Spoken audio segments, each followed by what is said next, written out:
जागे भारी आता स्मरण करा पंढरीनाथ भावे चरणी ठेवा माथा चुकवी व्यथा जन्माच्या। अरे आपल्या सर्वांना ते जागे करतात, जागे व्हा म्हणून सांगतात। आपल्याला वाटतं जागा व्हायचं, कुणाला सांगतात? ते फक्त काकडा करतात ना, त्यांना पहाटे पहाटे 5 वाजता उठण्यासाठी ते म्हणतात जागे व्हा जागे व्हा। पण अरे त्याच्यासाठी ते जागे व्हायला नाही सांगत। आपण सर्वजण झोपलेलोय या संसारामध्ये, आपल्याला सर्वजण झोपलेलोय आणि याच्यामधनं हे संसार म्हणजे एक स्वप्न आहे आणि स्वप्नामधनं आपल्याला जाग करत असतात। बघा एखादा आपण स्वप्नामध्ये एखाद्याच्या पाठीमागे वाघ लागलो, तो पळतोय पळतोय पळतोय म्हणतोय माझ्या पाठीमागे वाघ लागलाय वाघ लागलाय, मोठ्या मोठ्याने ओरडतोय। पण एखादा आला आणि त्यांनी त्याला जागा केलं तर आता म्हणलं दाखव वाघ, आता आहे का? स्वप्नामध्ये त्याला वाघ खरा वाटत होता, पण ज्यावेळेस जाग झाला त्यावेळेस आता वाघ आहे का? आता त्याला वाघ दिसत नाही का? कारण की ते स्वप्नामध्ये होता। तसंच आहे, आपण सर्वजण स्वप्नामध्ये आहोत। हे जग हे एक स्वप्न आहे आणि याच्यामध्ये आपण झोपलेलो, पण साधू संत येत असतात, आपल्याला जागा करतात आणि सांगतात की हा सर्व काही खोट आहे। बोल बोलणे या बोले बाहेर जागे आत निजलेले, कैसे घरात घरकुल केले नेनो अंधारणा उजेडगा। आतमध्ये झोपलेलो आहे आणि बाहेर जागोय आपण। बाहेर सगळं खरं वाटते, पण आतमध्ये जे आहे ना, ज्यावेळी आतमध्ये जो आहे ना त्याची ओळख करून घ्यायची। आतमध्ये जे चालू आहे, जे भगवंत आतमध्ये आहे त्याला आपण विसरलेलो आहे, त्याला विनमुख आहे। पण संत काय करत असतात? त्यालाच आपल्याला सन्मुख करून देत असतात। आतापर्यंत आपण सर्व काही करतोय, सगळं देवदेव चाललाय, सर्व काही चाललंय, पण तेव्हा आंधळी भक्ती चालली। तुका म्हणे कैसे आंधळे हे जन गेले विसरोनी खऱ्या देवा। अरे देव जवळ असून आपण लांब लांब त्याला शोधण्यासाठी फिरतोय।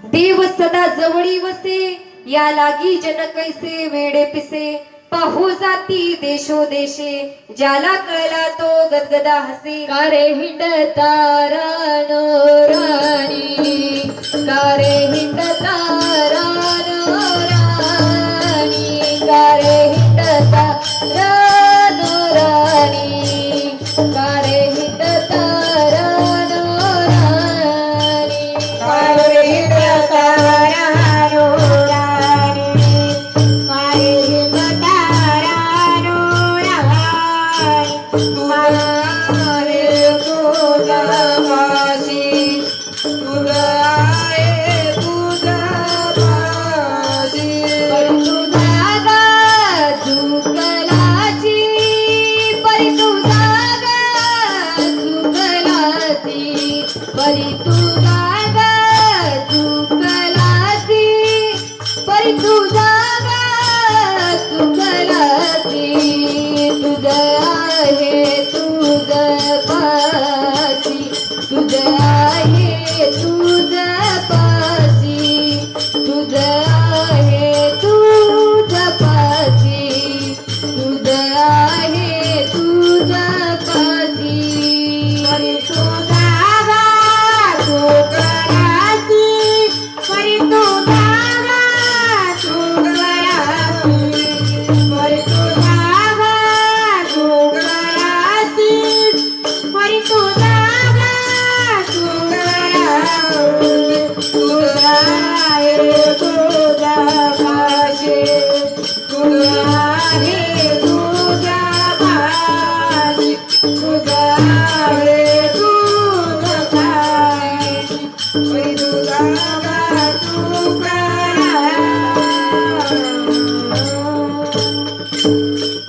तुझा आहे तुझं पाशी, परी तू जागा चुकलाशी। तो देव आपल्या जवळच आहे, सर्वांच्या हृदयामध्ये आहे।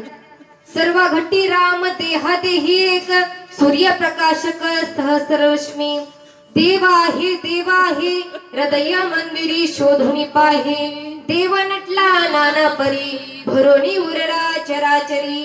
आपल्या सर्वांच्या जवळ देव आहे, पण त्याला शोधण्यासाठी आपली जागा चुकली, मार्ग चुकला, त्याला शोधण्यासाठी बाहेरच हिंडतोय। अरे ज्यांना कळलं ना ते हसतात आणि म्हणतात की देव सुद्धा जवळच असून सुद्धा या लोकांना काय वेळ लागले, म्हणतात की सर्वत्र देव शोधण्यासाठी धावपळ चालली, सर्वजण देवासाठी धावपळ करतात, पण साधू संत सांगतात अरे त्या देवाची जर पत्ता त्याची ओळख करून घ्यायची असेल ना, त्याचा जर पत्ता जाणून घ्यायचा असेल ना, तर सद्गुरूशिवाय ते कळू शकत नाही, संतांशिवाय तो मिळू शकत नाही. जोपर्यंत सद्गुरु जीवनामध्ये येत नाहीत तोपर्यंत देव कळू शकत नाही. सद्गुरु बिना कोण बतावेगा, सद्गुरु बिना कोण बतावेगा, सद्गुरु बिना कोण बताएगा, सद्गुरु बिना कोण बताएगा. बड़ा विकट यमघाट, बड़ा विकट यमघाट. जय श्रीपाद. सद्गुरु बिना कोण बतावेगा, सद्गुरु बिना कोण बतावेगा. बड़ा विकट यमघाट, बड़ा विकट यमघाट. भगवान की जय. सद्गुरु बिना कोण बताएगा, सद्गुरु बिना कोण बताएगा. सद्गुरु बिना कोण बतावे बाट, बडा बिकट यमघाट. त्या सद्गुरूंशिवाय रस्ता धावणारा कोणीच नाही. आपल्याला जर देवापर्यंत जायचं असेल, तर देव जाणून जर घ्यायचा असेल ना, तर संतांशिवाय सद्गुरूशिवाय तो मिळू शकत नाही.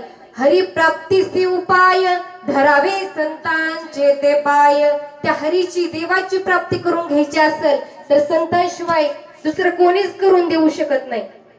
किती जरी आपण फिरलो, किती जरी नाना तीर्थयात्रा जरी केला, न लगे दंडन मुंडन, न लगे पंचाग्नी साधन, न लगे तीर्थाचे भ्रमण, तुम्ही आठवा मधुसूदन. अरे सांगतात तुम्हाला काही करण्याची गरज नाही, दंडन मुंडन करायची गरज नाही. बघा आपण बालाजीला जातो, तिथं गेल्यानंतर काही काही जण काय करतात, स्वतःच केसांचं विसर्जन करतात.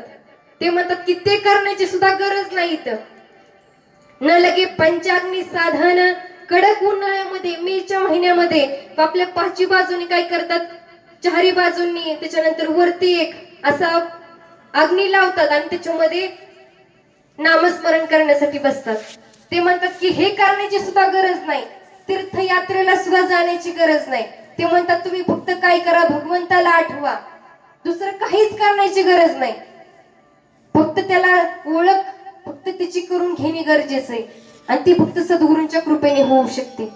इतर किती जरी मार्गाने, किती जरी आपण अख्खं आयुष्य जरी खर्च केलं, पण जोपर्यंत संत सद्गुरु जीवनामध्ये येत नाहीत तोपर्यंत देव कळू शकत नाही आणि देव प्राप्त पण होणार नाही. अरे देव म्हणतो की आम्हाला काहीच नको तुमचं. किती जरी तुम्ही देहाला, आपण म्हणतो काय की देहाला कष्ट करून, देहाला जास्त जर त्रास करून घेतला तर भगवंत प्राप्त होईल, भगवंत आपल्याला भेटायला येईल. किती आपण पाहतो, टीव्ही मध्ये पाहतो किंवा अनेक ठिकाणी आपण पाहतो, ते त्याच्यामध्ये दाखवतात की देहाला कष्ट केलं त्याच्यामुळे काय झालं, भगवंत प्रसन्न झाला. पण तसं नाही. भगवंताला जर प्रसन्न करायचं असेल ना, त्यासाठी सद्गुरू जीवनामध्ये येत असतात. सद्गुरूंच्या कृपेने ज्यावेळेस ते जीवनामध्ये नाम देतात, ज्यावेळेस ते तत्व देत असतात, त्या तत्वाच्या रूपाने भगवंत प्रगट होत असतो. आपल्याला काही जास्त त्रास करून घ्यायचा काहीच गरज नाही. देव तर सतत जवळच आहे ना, त्याला शोधण्याची, लांब लांब फिरण्याची गरज नाही. फक्त काय करायचंय, आत बघायचंय, बाहेर कुठे इकडे तिकडे फिरण्याची गरज नाही. काही सांगतात देव मानिता ती मोठे मोठे, पूजिता ती दगड गोटे, भजन चालले उफराटे, कोण जाणे खरे का खोटे. अरे देव पाहण्यासाठी इकडे तिकडे जाऊ, ते मोठे मोठी दगड आपण पूजतोय, पण ते म्हणतात की सतत आपल्या जवळ जो आहे, जे चालू आहे ना, वासुदेव करीतो फेरा, वाडी आत बाहेर दारा, कोणी काहीतरी दान पुण्य करा, जाबन द्याल तर जातो मागारागा. सतत तो ये जा करतोय, पण आपलं कुणाचंच त्याच्याकडे लक्ष नाही. पण सद्गुरु जीवनामध्ये येतात ना, त्यावेळेस ते आपल्याला काय करतात, सन्मुख करून देतात, ते भजन शिकवतात, ते दाखवून देतात तो भगवंत ये जा करतोय. पण आपली कुणाची, ते म्हणतात की कोणी काहीतरी दान पुण्य करा, जाब न द्याल तर जातो माघारागा. अरे सतत 24 तासामध्ये 21,600 वेळा देव ये जा करतोय, पण कुणाचंच त्याच्याकडे लक्ष नाही. कुणाचंच त्याच्याकडे लक्ष नाही. पण सद्गुरु ज्यावेळेस येतात ना त्यावेळेस ते लक्ष लावून देतात. आणि जोपर्यंत आतमध्ये लक्ष लागत नाही तोपर्यंत किती जरी कोण म्हणलं ना आम्ही वारकरी, आम्ही भगवंताची पंढरीची वारी करतो, आम्ही वारकरीत, पण तुकाराम महाराज म्हणतात तुका म्हणे लक्ष लक्षवणी अंतरी तोची वारकरी पंढरीचा.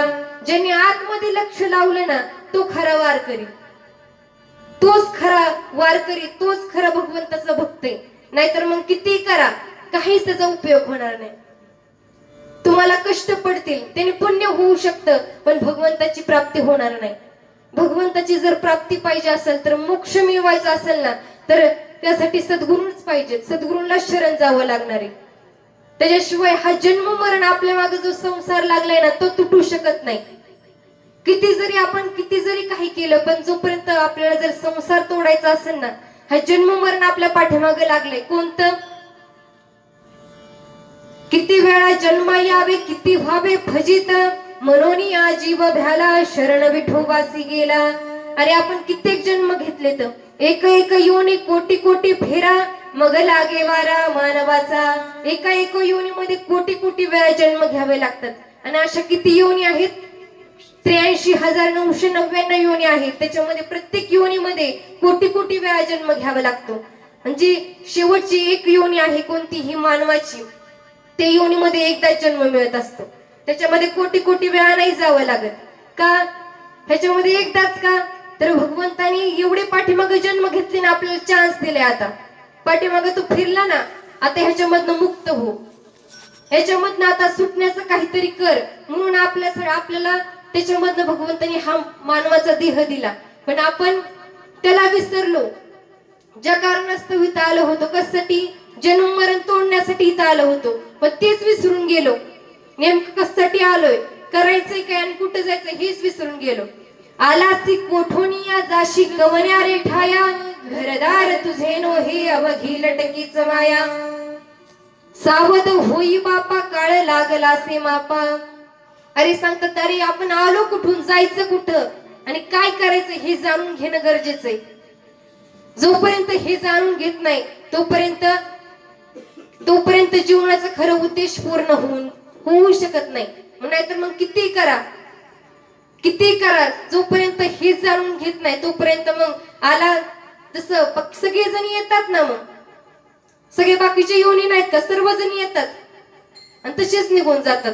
पण काय नेमकं करायचंय काय, उद्देश काय येण्याचा? आपण प्रत्येक गोष्ट करण्याचा काय ना काहीतरी उद्देश असतं ना. आपण आता एवढं घरदार बांधलं, एवढं सगळं काही प्रत्येक गोष्ट करत असतो, त्याच्यामागे काय ना काहीतरी उद्देश असतं. आपल्या डोक्यामध्ये काहीतरी असतं की आपल्याला हे केल्यानंतर आपल्याला काहीतरी प्राप्त करायचंय पुढे गेल्यानंतर, त्यासाठी आपण हे सर्व काही करत असतो. मग भगवंताने देह दिला, त्याचा सुद्धा काहीतरी उद्देश असेल, काहीतरी कारण असेल ना. आपल्याला त्या पुढे सुद्धा काहीतरी प्राप्त करायचं असेल ना. विचार करण्यासारखी गोष्ट आहे ना. मग जर आपल्याला हीच जर प्राप्त करायचं असतं, घरदार मुलं बाळ एवढं सगळं शेतीवाडी एवढंच जर प्राप्त करायचं असतं, समाधान मिळालं असतं. पण याच्यामध्ये समाधान मिळतंय का? नाही. का? कारण की हे सर्व करण्यासाठी आलोच नाही. जे करण्यासाठी आलो ना ते या ठिकाणी संत आपल्याला जोडून देत असतात, संत सांगत असतात. जोपर्यंत संत जीवनामध्ये येत नाहीत ना तोपर्यंत ते सांगत नाहीत, तोपर्यंत आपल्याला कळत नाही की नेमकं कशासाठी आलो. कित्येक जण आहेत ना सांगतात आजा मेला पंजा मेला बाप मसना गेला, देखत देखत नातू पंतू तोही तैसा झाला. आपले कित्येक पूर्वज आले, सगळे आले तसेच गेले. आपण स्वतः जसे करतात तसंच करतोय, तसंच निघून जातोय. म्हणजे करण्यासाठी आलो होतं ना ते करणं खूप गरजेचं आहे. पण तुकाराम महाराज म्हणतात की अरे माझ्या जीवनामध्ये ते संत आले, संतांच्या कृपेने मी जाणून घेतलं मी कशासाठी आलो होतो.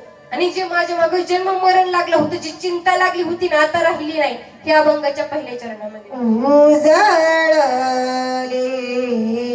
भाग्य आता, उजळले भाग्य आता, उजळले भाग्य आता, उजळले भाग्य आता. अवघी चिंता वारली, अवघी चिंता वारली,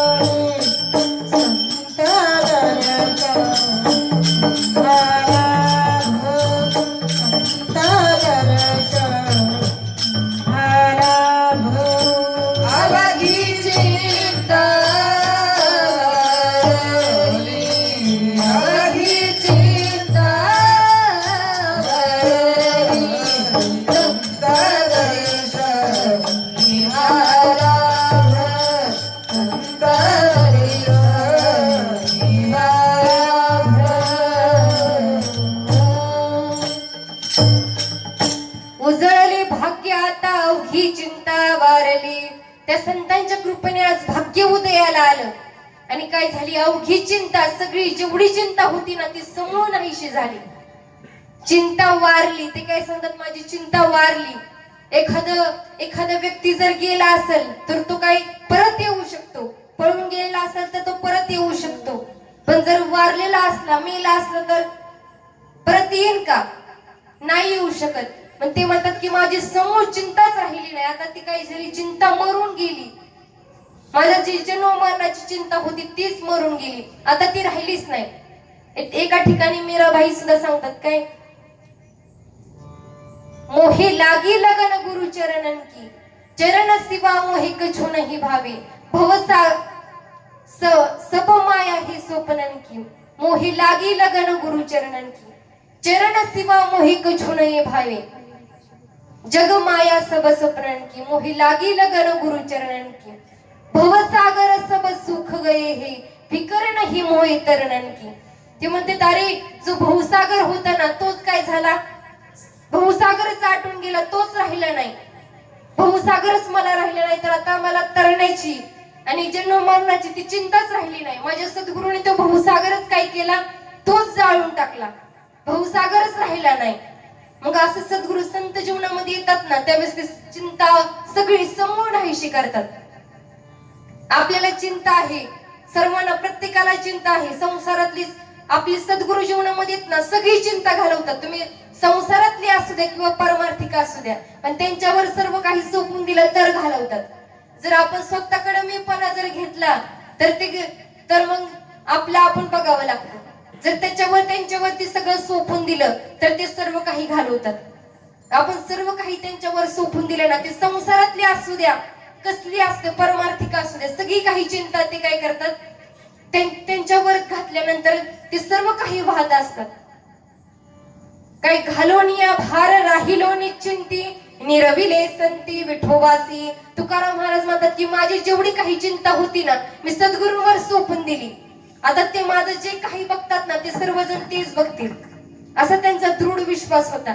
म्हणून त्यांचं एवढं काही सर्व काही झालं ना, एवढा देव त्यांच्याकडे येत होता. कशामुळं, त्यांनी सर्व काही सद्गुरूंवर सोपवलं होतं, संतांवर सोपवलं होतं, त्याच्यावरती सोपून दिलं होतं, सर्व काही भार घातला होता.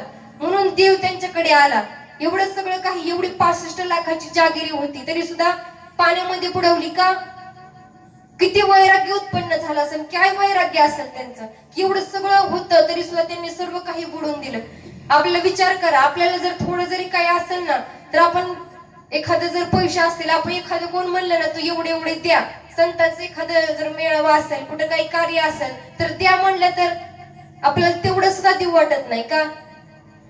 बघा, विचार करण्यासारखी गोष्ट ना, आपल्याला देऊ वाटत नाही. पण त्यांनी एवढं सगळं काही, जेवढं काही होतं सर्व काही सोपवलं, सर्व काही त्यांनी वाटून टाकलं. एवढं काय वैराग्य, एवढं काय त्यांना असं काय उत्पन्न झालं असेल, नेमकं असं काय त्यांना मिळालं की त्यांना एवढं असं वैराग्य उत्पन्न झालं. आपल्याला का होत नाही? आपण त्याचे एवढं करत नाही ना. त्यांनी जसं केलं ना, त्यांनी जेवढं नामस्मरण केलं, जेवढा भार सोपवला, जेवढं नामस्मरण केलं, जेवढं चिंतन केलं, अरे त्यांना आपण कुठं बसलो ना हे सुद्धा भान राहत नव्हतं. ते जर सकाळच्या बसले ना तर संध्याकाळपर्यंत दुसऱ्या काही वेळेस त्यांना जेवणाचं, खाण्यापिण्याचं कशाचंच भान राहत नव्हतं. एवढं ते त्याच्यामध्ये तल्लीन होत होते. पण आपण थोडं 5 मिनिटं जरी बसलो ना, इकडून एखादं कोणी जर गेलं ना आपल्यापासून तरी आपल्याला लगेच जाणवतं. लगेच आपण म्हणतो की आपल्या घरात एखादं जर कोण आलं आणि एखाद्याने समोरून आपल्या समोरून गेले, एखाद्याने थोडी जरी हालचाल केली तरी आपल्याला लगेच जाग येते, लगेच डोळे उघडतो. बघा, त्यांनी एवढं किती, ते म्हणतात की देवा आता ऐसा करी उपकार, देहाचा विसर पाडी मज. असं आपल्याला व्हावं की अरे या देहाचा विसर पडावा. ज्यावेळेस विसर पडतो ना त्यावेळेस ती काही चिंता राहणार नाही बरं का. त्यावेळेस आपण मुक्तच असणार आहे. ज्यावेळेस हे सर्व सद्गुरू त्यासाठीच असतात. सद्गुरू काही आपल्याला दुसरं काही करत नाहीत. आणि जोपर्यंत असं होत नाही तोपर्यंत परमार्थ सार्थकी लागत नाही. जोपर्यंत सर्व काही विसरत नाही, विसरलं तरच खरं खरं परमार्थात आहे म्हणायचं. नाहीतर सगळं काही आठवायला लागलं ना मग काहीच उपयोग नाही. परमार्थात असो सुद्धा आपण प्रपंचामध्येच आहे म्हणायचं. पण सगळं विसरलं पाहिजे. जोपर्यंत विसरत नाही तोपर्यंत परमार्थ होऊ शकत नाही. कारण की सर्व जेवढे काही साधू संत होते त्यांनी सर्व काही विसरले म्हणून भगवंत आला, म्हणून त्याच्यावरती कृपा झाली. कशामुळे? विसरल्यामुळं. एवढं काही गोरोबा काका होती, एवढं पायाखाली मूळ तुडवलं तरी सुद्धा त्यांना देहाचं भान राहिलं नाही, देहावरती नव्हते. असं की कसं ते भजन करत असतील, कसं नामस्मरण करत असतील. आणि आपलं कसं चाललंय? प्रत्येकाने आपण हे जे साधू संतांचं ऐकतो, चरित्र ऐकतो, सर्व काही ऐकतो ना, तपासून बघायचं असतं की आपण नेमकं ते कसे करत होते, ते कसे वागत होते, त्यांचं नेमकं काय चाललं होतं आणि आपलं काय चाललंय. त्यांना जे मिळालं ते आपल्याला मिळालं का नाही? सद्गुरूंनी आपल्याला काही दुसरं काही दिलं का? जे सर्व साधू संतांकडे होतं, त्यांच्याकडे जे नाम होतं, जे तत्व होतं, त्यांनी आपल्याला तेच दिले का? दुसरं काही दिले का वेगळं काहीतरी दिले त्यांच्यापेक्षा, म्हणून आपल्याला होत नाही? अरे त्यांना जे दिलं होतं ना ते आपल्यापर्यंत आले ना. त्यांनी काय हात राखून घेतला नाही, हातच्या राखून घेतला नाही. सर्व काही जेवढं काही त्यांच्यापाशी होतं ना, सर्व काही आपल्याला दिले. मग आपल्याला का होत नाही? सगळं दिलंय ना, पण आपण तसं बनण्याचा प्रयत्न करायचा असतो. जर प्रयत्न केला तर निश्चित होणार आहे, जर प्रयत्न नाही केला तर होणार नाही. आपल्याला स्वदेहाचा विसर पडेल, पण तेवढा प्रयत्न केला पाहिजे. प्रयत्न केला तर निश्चित होईल. जर मनामध्ये जर तीव्र इच्छा असेल ना, जर मला असं झालंच पाहिजे, काही होऊ द्या, मला असं झालंच पाहिजे, तर होणार नाही का? मनामध्ये जर तीव्र इच्छा असेल तर होईल, पण जर इच्छा नसेल ना, तर किती जरी मानेस्त तोंडाने बोलत बसलो, किती जरी म्हणत बसलो ना, तरी होणार नाही. कृती करावी लागेल, तसं जावं लागेल, तरच होईल. म्हणून तुकाराम महाराज म्हणतात की अरे माझ्या जीवनामध्ये ते संत आले, मला देहाचा विसर पडला, सर्व काही मी विसरून गेलो, मला आता कशाचंच भान राहिलं नाही. गोविंद गोविंद मना लागली या छंद, मग गोविंद ते काया भेद नाही देहातया. अरे माझी कायच गोविंदमय झाली. आता मी किती जरी विचार केला ना, त्या भगवंताचं नामस्मरण काय नाही करायचं, नाम नाही घ्यायचं, तरी सुद्धा ते आपोआप चालू होते. ते म्हणतात की काय, ते माझ्या वाणीला, ते वाचनात काय झाले, वळण लागले. आता मला काही जरी केलं ना तरी सुद्धा तिथं काहीच, किती जरी प्रयत्न केला ना मी, किती जरी ते दाबण्याचा प्रयत्न केला तरी सुद्धा आपोआप ते काय होते, माझी वाणी त्याच्याशिवाय बंदच राहत नाही. किती जरी प्रयत्न केला मी थांबवायचा तरी ते भजन थांबत नाही. का? कारण की तेवढा त्याला ध्यास लागला, छंद लागला. तेवढा ध्यास आपण लागून घेतला पाहिजे. विठ्ठल विठ्ठल विठ्ठल विठ्ठल विठ्ठल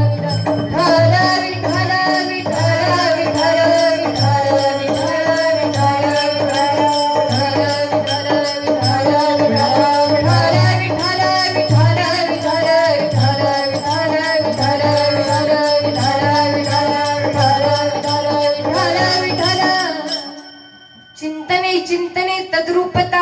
बघा, जसं आपण चिंतन करत असतो ना, जसं चिंतन करतो तसंच आपण होत असतो. इतके अनंत जन्म घेतले, प्रत्येक जन्मामध्ये तिथे गेल्यानंतर त्याचं चिंतन करत होतो. देहाच्या कित्येक दिवस त्या देहाच्या संगतीमध्ये होतो, म्हणून आपण स्वरूप विसरलो.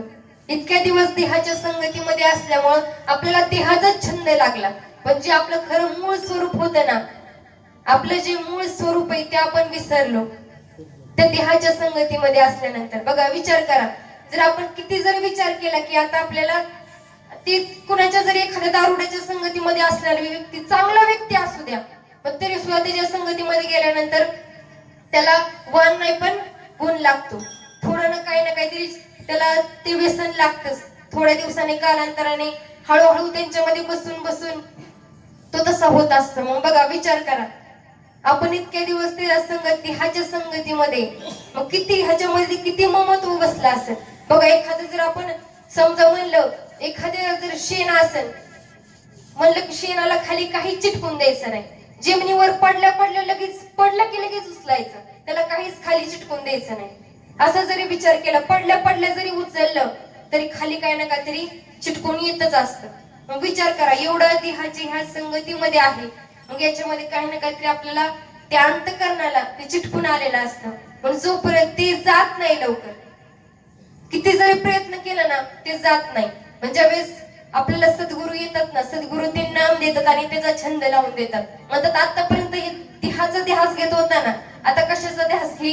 नामाचा ध्यास घे. चिंतन चित्ताला, चिंतन चित्ताला, चिंतन चित्ताला, चिंतन चित्ताला, चिंतन चित्ताला, चिंतन चित्ताला, चिंतन चित्ताला, चिंतन चित्ताला.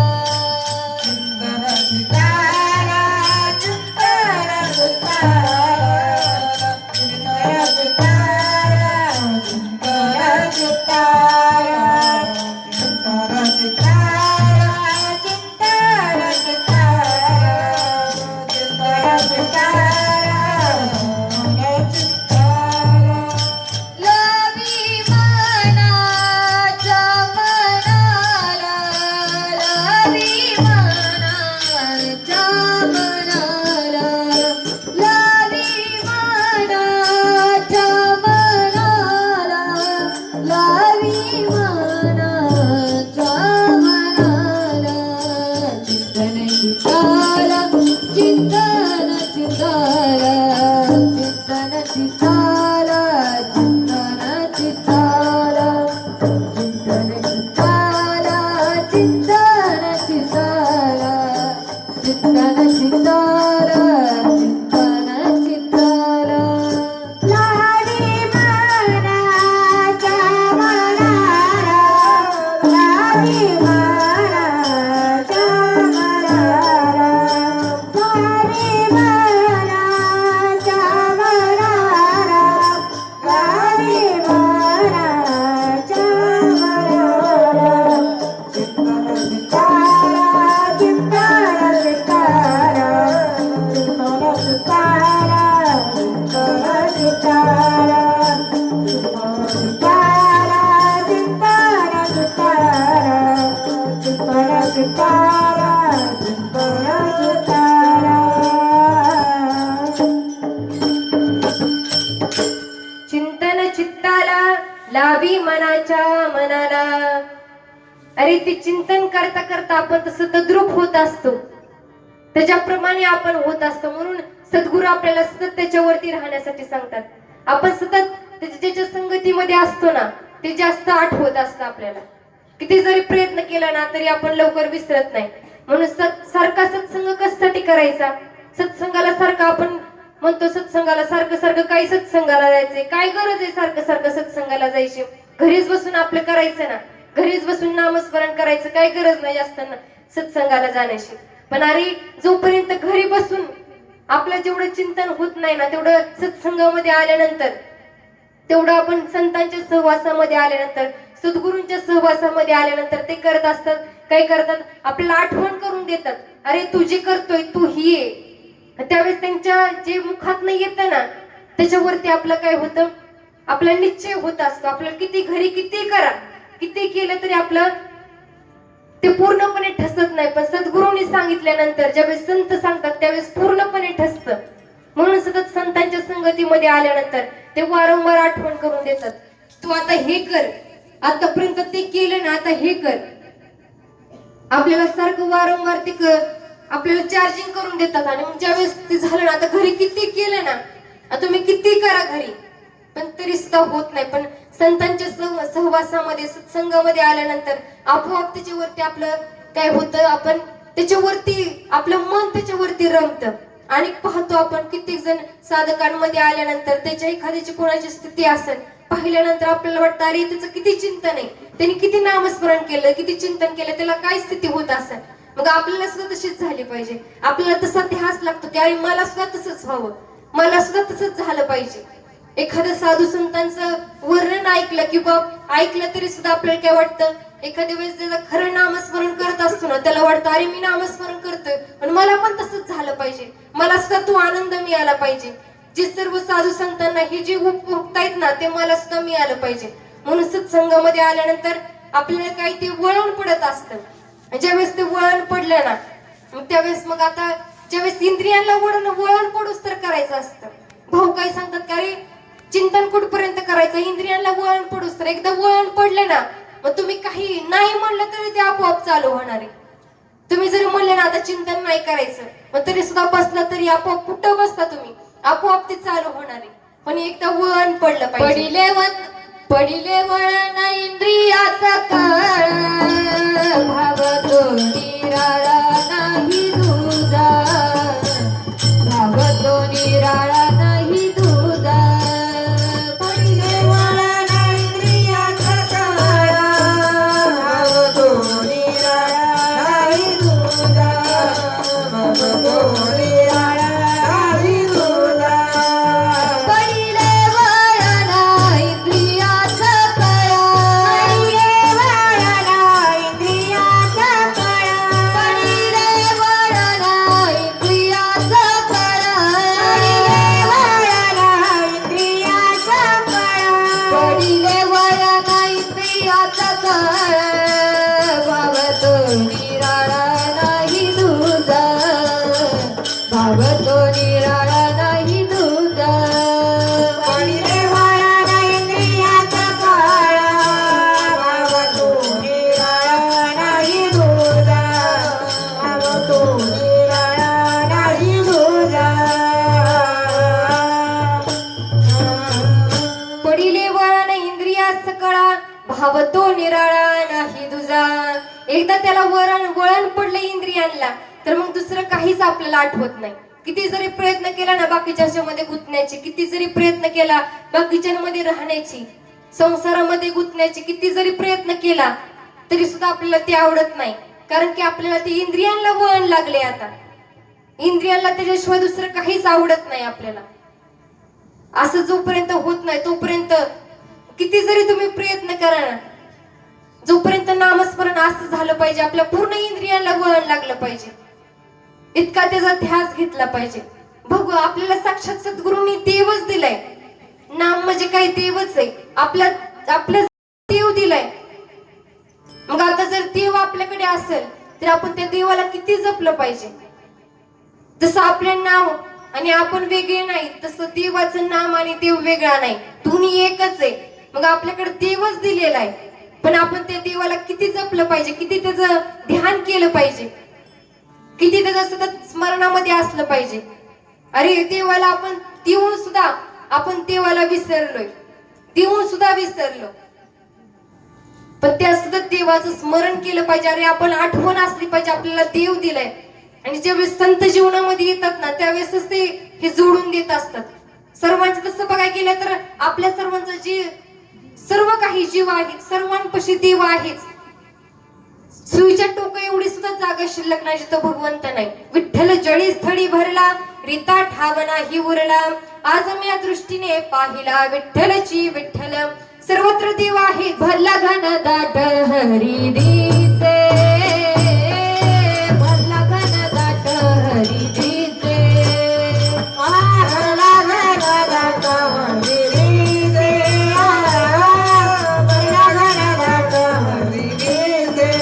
ज्ञान देवा पाठ हरी हा वैकुंठ, ज्ञानदेवा पाठ हा वैकुंठ, ज्ञानदेवा पाठ हरी हा वैकुंठ, ज्ञानदेवा पाठ हरी हा वैकुंठ. भरला घन दाट हरी दिसे, भरला घन दाट हरी दिसे. भरला घन दाट हरी दिसे, भरला घन दाट हरी दिसे. ज्ञानदेवा पाठ हरी हा वैकुंठ, भरला घनदाट हरी दिसे. वैकुंठी कैलासी तीर्थक्षेत्री देव, तया विन ठाव रिता कोठे. सर्वत्र देव आहेच, प्रत्येक ठिकाणी आहे, पण तरी आपल्याला त्याची जी ओळख नाही ती संतांच्या कृपेने ते करून देत असतात. आपण त्याला जे विसरलेलं काय करत असतात, जोडून देत असतात. आपण आईच्या गर्भामध्ये ते करत होतो, सद्गुरूंनी आपल्याला देतात ना ते नामस्मरण. आपण आईच्या गर्भामध्ये सुद्धा करत होतो, सतत त्याच्या स्मरणामध्ये होतो, म्हणून आईच्या गर्भामध्ये असणारी घाण आपल्याला बाधू शकली नाही. पण ज्यावेळेस काही कालांतराने ज्यावेळेस 9 महिने पूर्ण झाले त्यावेळेस आपण बाहेर गेलो ना, बाहेर गेल्यानंतर जे भजन करत होतो ना ते पूर्णपणे विसरून गेलो. आणि मग काही बाहेरच ह्याचाच ध्यास लागला. वारा कलीचा लागला, कोहम कोहम रडू लागला. बाहेरच ह्याच्या छंदामध्ये आपण गुंतून गेलो. धरणी वायू लागता स्मरण विसरे तत्वतः, ओळखू लागे माता पिता कोहम कोहम रडे. मग संत काय करत असतात, जे विसरले ना, जे तुटलं होतं तेच जोडून देतात अभंगाच्या दुसऱ्या चरणामध्ये. संत दर्शनी लाभ, संत दर्शनी लाभ, संत दर्शनी लाभ, संत दर्शनी लाभ. संत दर्शनी लाभ पद्मनाभ जोडियेला. संत दर्शनी लाभ पद्मनाभ जोडियेला. पद्मनाभ जोडियेला. पद्मनाभ जोडियेला.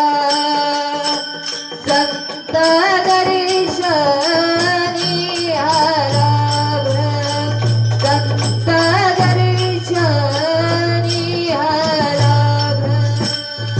संत दर्शनी लाभ पद्मनाभ जोडियेला. संत दर्शनी लाभ पद्मनाभ जोडियेला. पद्मनाभ जोडियेला. पद्मनाभ जोडियेला. संत दर्शनी लाभ, संत दर्शनी लाभ.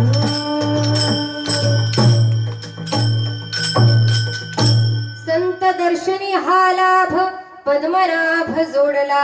संतांच्या दर्शनाने हा लाभ होत असतो. दुसरं काही संतांचं दर्शन झाल्यानं संत दुसरं काही देत नाहीत, दुसरं काही सांगत नाहीत.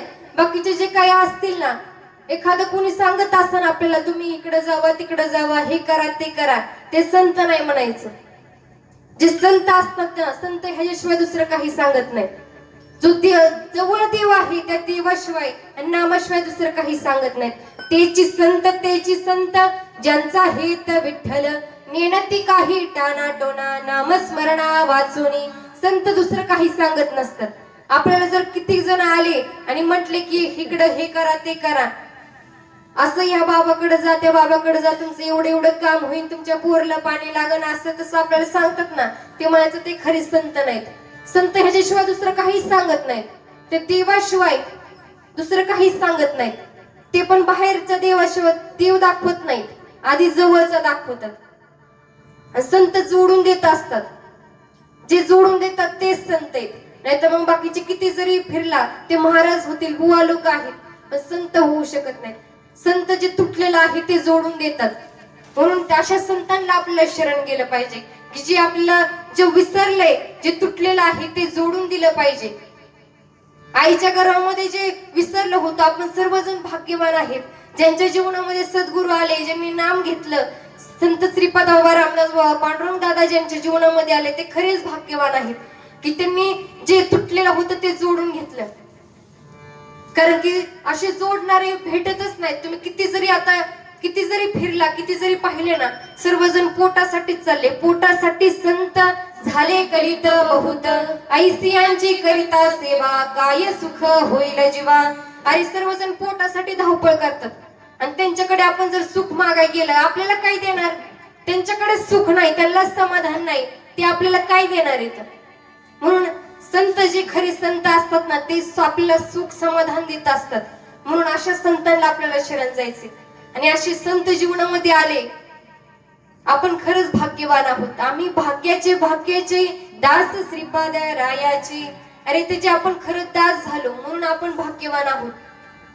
कारण की किती जरी फिरले ना, आपल्याला दाखवतात, बाहेरच फिरवतात, म्हणतात करत राहा देव भेटन, करत राहा देव भेटन. पण तसं नाही. सर्व संत साधू संतांनी लगेच आपण सारीखे करीती तात्काळ नाही काळ वेळ तया लागी. ते तात्काळ लगेच करतात, काही तिथं वेळ लावत नाहीत.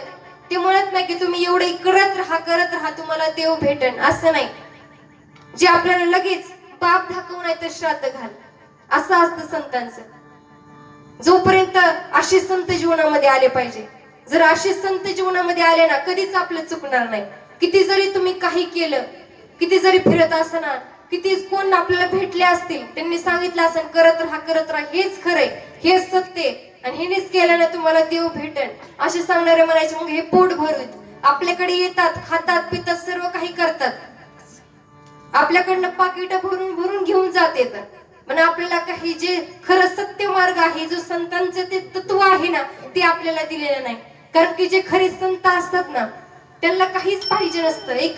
एका जनार्दनी मांडिले दुकान, देतो मोलाविन सर्व वस्तू. अरे संतांना काहीच पाहिजे नसतं, ते विनामूल काहीच ते मागत नाहीत. ते त्यांची अपेक्षाच नसते की तुम्ही त्यांना काहीतरी द्यावं, त्यांची अपेक्षा नसते.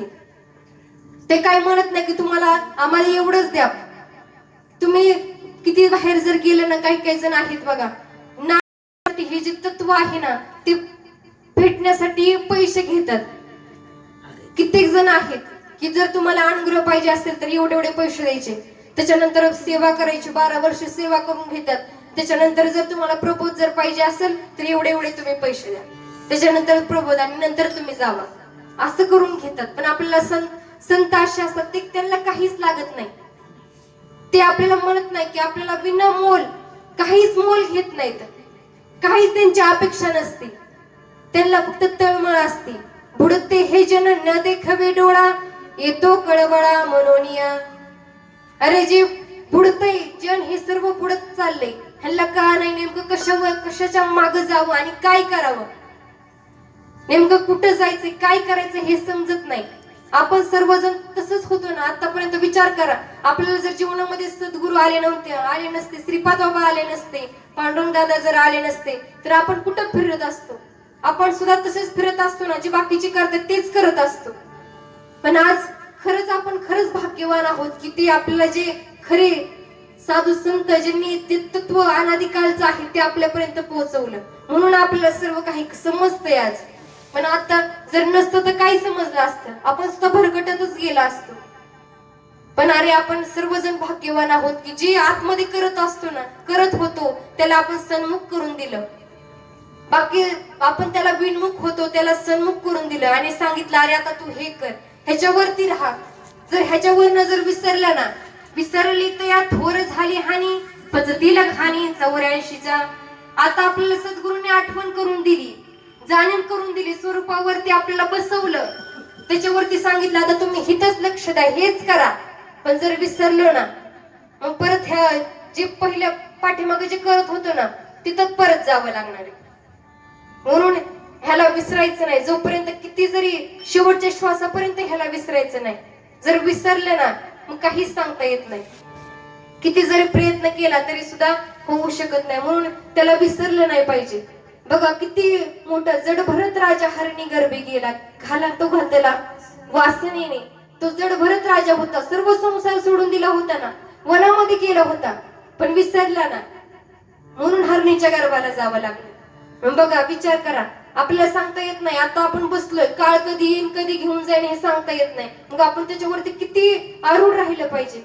कधी काळ येईन कधी घेऊन जाईल, आणि कधी आपण काळ पण असा असतो ज्यावेळेस आपण नामस्मरण करतो ना त्यावेळेस ते येत नाही. ज्यावेळेस आपण त्याला विसरतो ना त्यावेळेस तो घाला घालतो. ज्यावेळेस असं त्याच्या स्मरणामध्ये नसतो, नामस्मरणावरती नसतो ना, त्यावेळेस तो घाला घालत असतो. म्हणून आपल्याला त्याला विसरायचं नाही. एक श्वास सुद्धा आपल्याला वाया जाऊन द्यायचा नाही. अरे आपला श्वास सुद्धा कबीर महाराज सांगतात, कबीर कही का मालको क्यों भजावत हे ढोल, एक श्वास निकल गया तो तीनों लोगों का मोल. अरे किती अनमोल आहे आपला श्वास, त्याचा मोल करू शकत नाही, इतका अनमोल आहे. आणि आपल्याला साधू संतांनी तेच भजन सांगितलं, श्वासाने जे भजन करायचंय ना ते सांगितलं. नाहीतर बाहेर आहेत ना, बाहेर मग सांगतात आपल्याला हे करा ते करा, हे फक्त जपत राहा, माळेवरती तुम्ही करत राहा, असं करा तसं करा. पण आपल्याला ज्ञानेश्वर महाराज म्हणतात की अजपा जपाने उलट प्राणाचा तेही मनाचा निर्धार असे, ज्ञानदेवा मौन जपमाळा अंतरी धरोणी श्री हरी जपे सदा. ते म्हणतात की अरे मला ज्ञानेश्वर महाराज म्हणतात की सद्गुरूंनी मला काय दिली, आतमधली माळ जपण्याची रीत सांगितली. आता मला आतमधली माळ, आता आपल्याला मरत्या क्षणी बघा विचार कर, मरत्या क्षणी पहिल्यांदा काय जाती, वाचा जाती. आणि त्याच्यानंतर जातो प्राण जात असतो. मग आपल्याला किती राईट फाईट दिले ना. विचार करा, जर आपल्याला जर असंच जर बाकीच्यांसारखं माळावर जपा असं करत राहा सांगितलं असतं, शेवटी आठवलं असतं का? शेवटी आपल्याला आठवण काही, पण आपल्याला काहीच नाही. आपल्याला सहज ते चालू आहे त्याच्याकडे फक्त लक्ष द्यायला सांगितलं आणि तेच फक्त करत राहा म्हणून सांगितलं. ते जर करत राहिलो, सर्व साधू संतांनी तेच केलं. साधू संतांनी तो मार्ग स्वीकारला आणि तसाच मार्ग आपल्यापर्यंत आला. म्हणून तुकोबाराय म्हणतात की अरे तो जो मार्ग आलेला आहे ना, आता त्याला काय करा, साठविला हरी जिही हृदय मंदिरी, त्यांची सरली येरझार झाला सुफळ व्यापार. अरे त्याचीच खरी येरझार संपती. जो त्याला तो हरी आहे, जो देव आहे ना, त्याला जो साठवतो ना, त्याचीच येरझार संपती. आणि म्हणून आपल्याला सर्वांना बघा तर साठवण्याचाच मार्ग सांगितलेला आहे. बघा आपल्याला ज्यावेळेस प्रभू देताना काय सांगतात, आता काही फक्त शांत चिंतन करायचं, शांत नामस्मरण करायचं. आता काही घाई करायची नाही. आता त्याला काय करायचं, साठवायचं, ते मुरवायचं. मग आपल्याला सुद्धा ते राईट फाईट असा मार्ग आपल्यापर्यंत आलेला आहे. म्हणून साधू संतांनी तुकोबाराय सुद्धा सांगतात की अशी माझी काय झाली, तो साठवला जो हरी आहे तर हृदयाच्या पेटीमध्ये मी साठवला. या अभंगाच्या पुष्ट हे हृदय पेटी, संपुष्ट हे हृदय पेटी, संपुष्ट हे हृदय पेटी, संपुष्ट हे हृदय पेटी, संपुष्ट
त्याचं एकदा सर्वांनी दोन्ही हात वरती करा आणि मग खरे त्या भगवंताचं नाम म्हणूया. विठोबा रे खुमाई, विठोबा रे खुमाई, विठोबा रे खुमाई, विठोबा रे खुमाई, विठोबा रे खुमाई,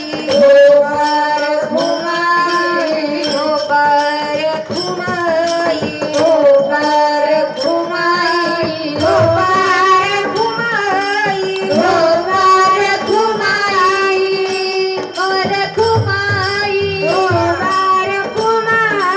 जय जय जय जय जय जय जय ठोबा रे खुमाई, जय जय जय जय जय जय ठोबा रे खुमाई, जय जय जय जय जय जय जय ठोबा रे खुमाई, जय जय जय जय जय जय ठोबा रे खुमाई, ठोबा रे खुमाई, ठोबा रे खुमाई, ठोबा रे खुमाई, ठोबा रे खुमाई, ठोबा रे खुमाई, ठोबा रे खुमाई, ठोबा रे खुमाई,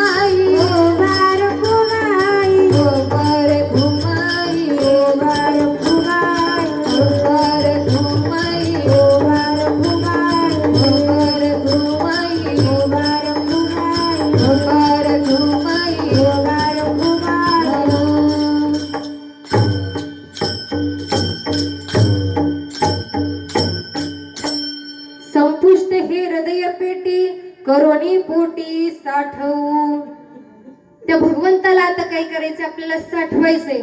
जोपर्यंत साठवत नाही तोपर्यंत बघा, जर एखादं जर लोणचं असेल, लोणचं बघितलं तर ते जर मुरलं तरच चांगलं लागतं. किती जरी आपण लगेच केलं लगेच चांगलं लागणार नाही, पण ज्यावेळेस ते मुरतं त्यावेळेस चांगलं लागतं. तसंच आहे, जोपर्यंत आपण ते मुरवत नाही, जोपर्यंत ते पूर्णपणे ठसत नाही, तोपर्यंत त्याच्यामधला आनंद मिळत नाही, तोपर्यंत ते आपल्याला चांगलं वाटणार नाही.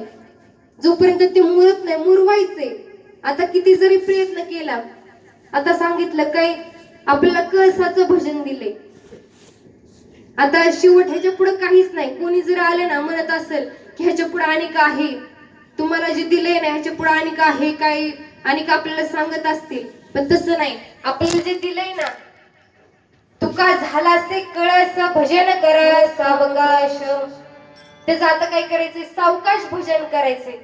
जोपर्यंत ही रीत सद्गुरूंच्या कृपेने ते सावकाश भजन करण्याची रीत मिळत असते, मग आपण किती कोण येतील म्हणत असतील की आता ह्याच्या पुढे सुद्धा आहे, ह्याच्या पुढे सुद्धा अनेक आहे, पण तसं नाही. ह्याच्या पुढे आता काहीच नाही. आपल्याला शेवट कळसाचं भजन दिले. आता म्हणत असतील कोण, प्रबोधाच्या पुढे अनेक आहे, प्रबोधाच्या पुढे अनेक तुम्हाला काहीतरी आहे, तुम्हाला दिलं नाही काय ते, असं म्हणतील, पण तसं नाही. ह्याच्या पुढे आता काहीच राहिलं नाही.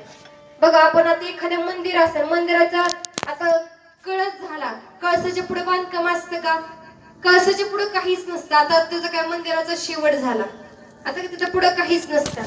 आता पुढे काही कोण म्हणत असेल आम्ही कळसाच्या पुढे तुम्हाला बांधकाम करून देतो, असं म्हटलं तर आपण काय म्हणतील, काय म्हणू त्याला, एखादं वेळच म्हणू ना. कळसाच्या पुढे बांधकाम म्हणल्यानंतर कळसाच्या पुढे बांधकाम नसतं. तसंच सद्गुरूंनी आपल्याला आता कळसाचं भजन दिले, याच्या पुढे आता परमार्थच नाही.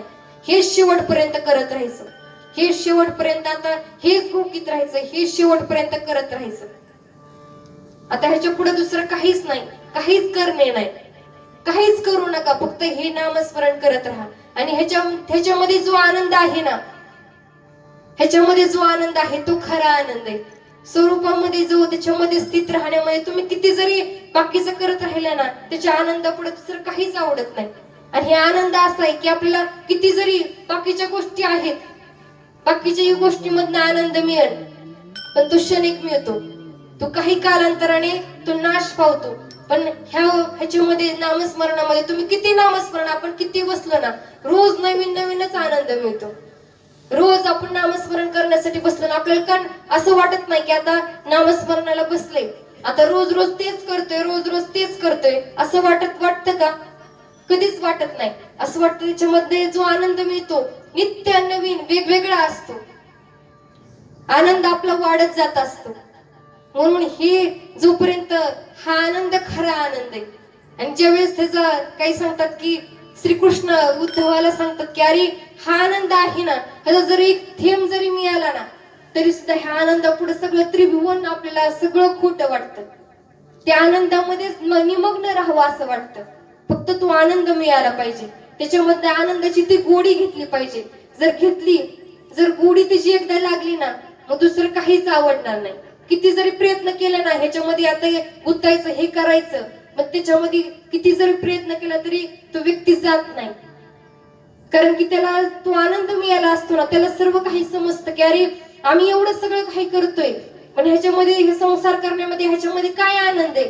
पण त्या भगवंताच्या नामस्मरणामध्ये जो आनंद आहे ना, तो ह्याच्या कशामध्येच नाही, त्याचा निश्चय झालेला असतो. म्हणून आपल्याला दुसरं काहीच आवडत नाही. परमार्थ करत असताना नामस्मरणाची एवढी त्याच्यामध्ये जो आनंद मिळतो ना, त्याच्या पुढे दुसरं काहीच आनंद आपल्याला आवडत नाही, काहीच आवडत नाही. म्हणून आपल्याला सगळं काहीच करायला नको वाटतं. सारखं ते संतांच्या संगतीमध्ये, त्यांच्या सहवासामध्ये असावं असं प्रत्येक ठिकाणी आपल्याला वाटतं. कारण की तो आनंद म्हणजेच भगवंत आहे. भगवंताचं स्वरूपच तसं आहे. जो भगवंताचं स्वरूप आहे तेच आपलं सुद्धा स्वरूप आनंदमयच आहे. तो भगवंत प्रगट होतो ना, काही भगवंत कसा आहे, रंग नाही, रूप नाही, नाही वर्ण छाया, निर्गुण निराकार तो चिरगुराया. तो कसा आहे, निर्गुण निराकार आहे. मग जर भगवंताला रंग नाही, रूप नाही, नाव नाही, गाव नाही असं म्हणतो आपण, अव्यक्त निराकार नाही जे आकार, जे ध्वनी चराचर हरिसी भजे. मग असं जर भगवंत आहे, मग तो जर प्रगट व्हायचा असेल, तो जर भेटायचा असेल, तर मग तो काय सगुण रूपामध्ये येईल का? हृदयामध्ये प्रगट होतो म्हणल्यानंतर कसा होईल? काय तो हातामध्ये पान घेऊन येईल का? का बासरी वाजवत येईल? का हात कमरेवरती हात ठेवून उभा राहील आपल्या समोर? असं होईल का? नाही, ते सर्व भक्तासाठी त्यांनी अवतार धारण केलेले आहेत. पण जो खरं भगवंत